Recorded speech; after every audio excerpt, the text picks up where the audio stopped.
Like coal dust on a miner's rose, the world, rolled only by the rich, will gather money as it goes, and filth black as pitch.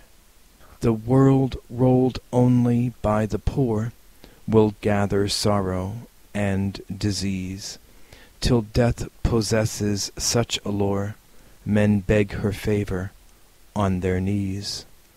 But love, as carefree as a boy, who sings to celebrate love's gift, rolls a world that gathers joy, and is light as a feather to lift. Not chance, but pain determines what we do. That molehill, mountained to Alp, raised from nothing to an everything, fills up the pinpoint of the eye. No sky but that rolled beyond the inaccessible peak, no home but that moved over behind the mountain, no hope but to reach the illusory crest. For the sun again, when will it rise? When will skies tumble blue again? Is there a when? Is there a when? What's the difference if the mountain is not?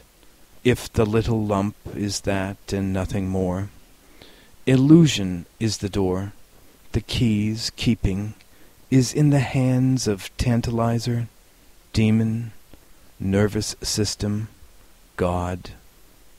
Whoever enters at the door and climbs does so whether waking or sleeping.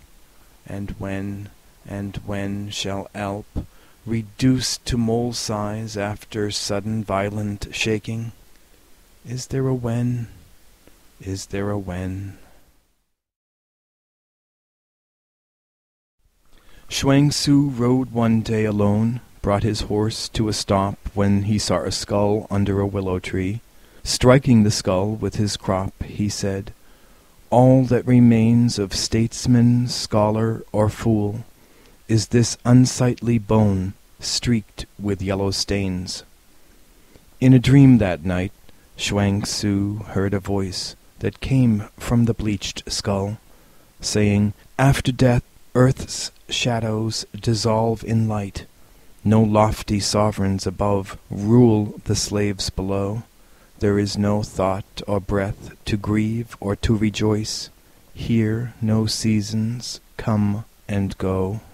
Shuang-Tzu answered the voice, "Could I restore blood to the lip I struck, flesh to bone, would you make the choice, call it good luck, to be back among living men?"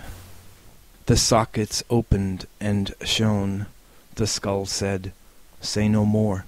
Not even for love would I choose life again."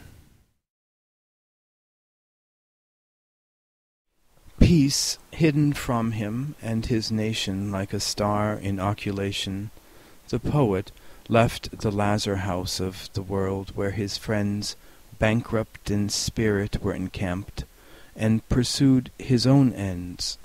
Days he walked wandering in muir woods, forgot what he had learned of the world, that was all marred and rot, and drew peace to him from ferns, delicate shoots, flourishing weeds, herbs, hedges, and grass roots, and having attained self-peace, was under the illusion that the world was in order, and the wicked no longer in collusion. He picked the leaves of a laurel, with a wreath crowned him, and considered the small hills around him. Before this poet, whose laureateship commanded nothing but bows that dip, weighed down by wind, a figure appeared and said, "Return to those who fear, yet know not what they dread. Take off the laurel and go home again. Save those who live in the lazar house of pain. And tell those friends about whom you forgot that only half the world is marred and rot."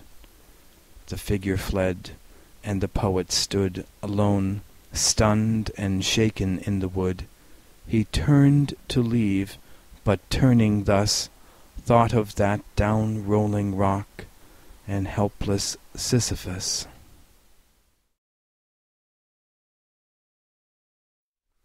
The sun hangs a red expanding orange. Wash jumps on the line, a dishevelled ghost.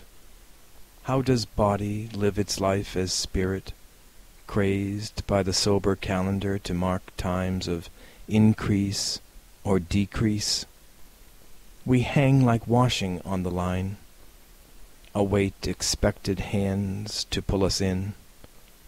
What shape missiles to the moon? What shape fills the empty close? Dead crater and dead man both shine alive. When harvest's in, the shortest way to winter is at hand. Who would delay advent of frost and snow? The moon begins her sickle look again. The spirit wanders, stares, describes the time.